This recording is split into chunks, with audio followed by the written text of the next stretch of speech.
So what I want to talk about is alignment.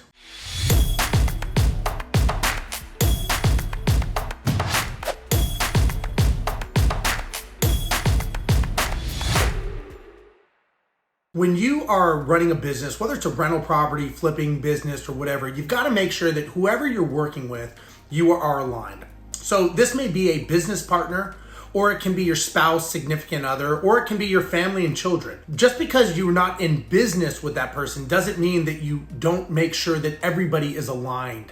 You've got to make sure that everyone understands what it is you're trying to do, where you're at, and what your goals are. So one of the things I would suggest when you're doing alignment with whomever is, first of all, talk about the time frame. What is the expected time frame that you think it is going to take to do whatever endeavor it is? Whether it's owning rental properties, you want to have 20 properties in 20 years.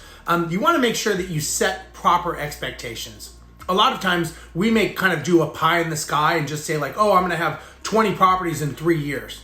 Well, the problem with that is when that doesn't happen, you've just created yourself into a liar and you've lost trust with your business partner or spouse or family.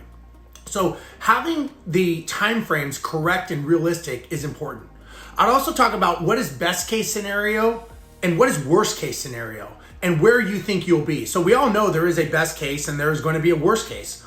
And you probably will be somewhere in the middle. Clearing the air and actually discussing that with the other person or people is you're kind of bringing it out into the open and saying, yes, this is what I think could happen. This is what could also happen.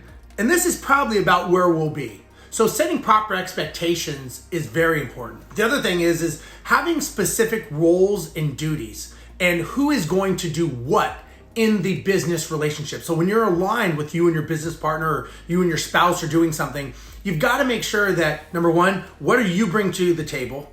What is the other person bringing to the table? And specifically, what is your job, role, and duty? And what is their job, role, and duty? So you've got to make sure that you clearly limit and write down what everyone's expectations are. Most businesses have a visionary and an integrator. There's a great book by Gino Wickman called Traction.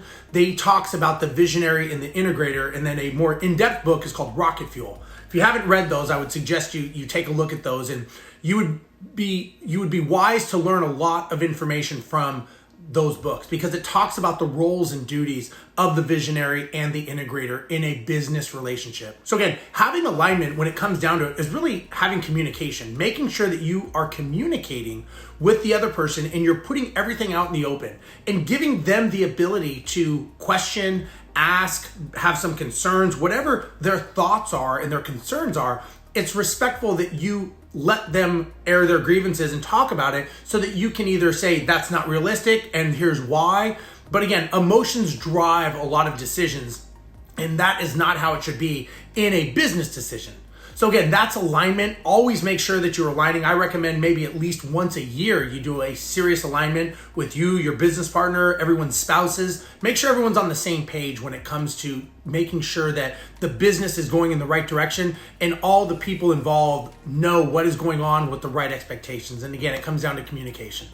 If you'd like to know more, you can go to my website, steverozenberg.com. Please make sure you like, comment, and subscribe so you can see more of this in the future. Thank you.